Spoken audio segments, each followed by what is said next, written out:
Hi, everyone. It's Kathleen Knaus, chaplain at Vail Health and the Shaw Regional Cancer Center.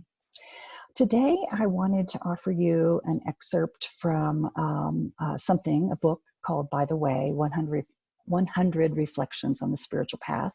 It's written by Melannie Svoboda. I offer it as food for thought as we all continue to shelter at home. The excerpt is called, I Am Not Alone. I decide to drive to the park and go for a walk. It is a lovely late morning in early September. As I pull into the parking lot, I notice there are no other cars around. I walk across the wooden bridge that leads to the path that goes around the lake. Before I set off, I pause and scan the area. I see no one. No one walking the dog, no one jogging, no one fishing from one of the docks. I'm alone, I say with excitement, all alone. But as soon as I utter those words, I smile. Although I may be the only human being in the park this morning, I am certainly not alone. I am not the only being.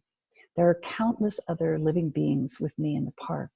For example, the birds I see flying around, a few sparrows, goldfinches, and swallows. I spot a couple of ducks swimming along the shore of the lake, and a group of geese sitting out in the middle holding some kind of a meeting. I see bees busily visiting the small white flowers growing along the path. I hear the steady hum of the cicadas from the trees and underbrush, and I'm startled by a couple of grasshoppers, masters of the broad jump, who show off their incredible athletic ability for me as I walk along the path. And what about all the living things I don't see? The bluegills and bass in the lake, the large turtle I've seen on occasion, who I know calls this lake home. Then there's the brown and white snake I spotted a few weeks ago skimming the water along the shore.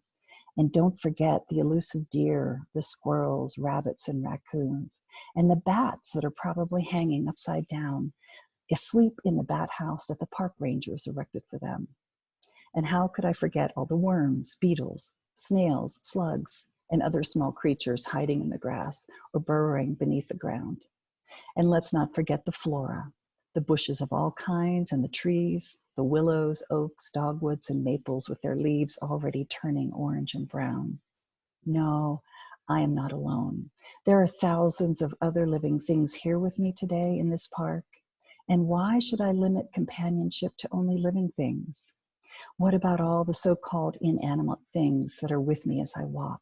The earth I tread upon, the rocks along the shore of the lake, the sun and clouds above me, the air I breathe as I walk, and the beautiful lake itself. Aren't these all beings too?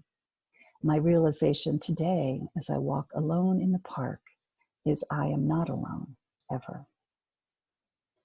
So that really spoke to my heart this week, and I wanted to share it with you.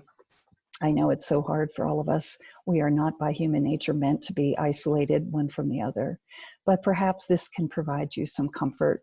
And as you're out and about this week and feeling alone on your walks or the various activities you do to maintain some exercise, maybe you can think about these words by Melannie Svoboda and find some ways to see that you are not alone at all.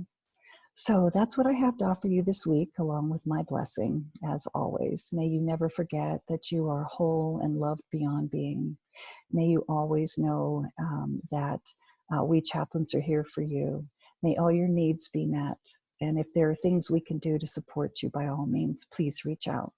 Our phone number is in this email where you will find my video. And I'm also going to include information on the book that I just read an excerpt from in case you're interested in getting a copy for yourself. Okay, my friends, with love and blessings, light and love, prayers, all the rest of that coming your way.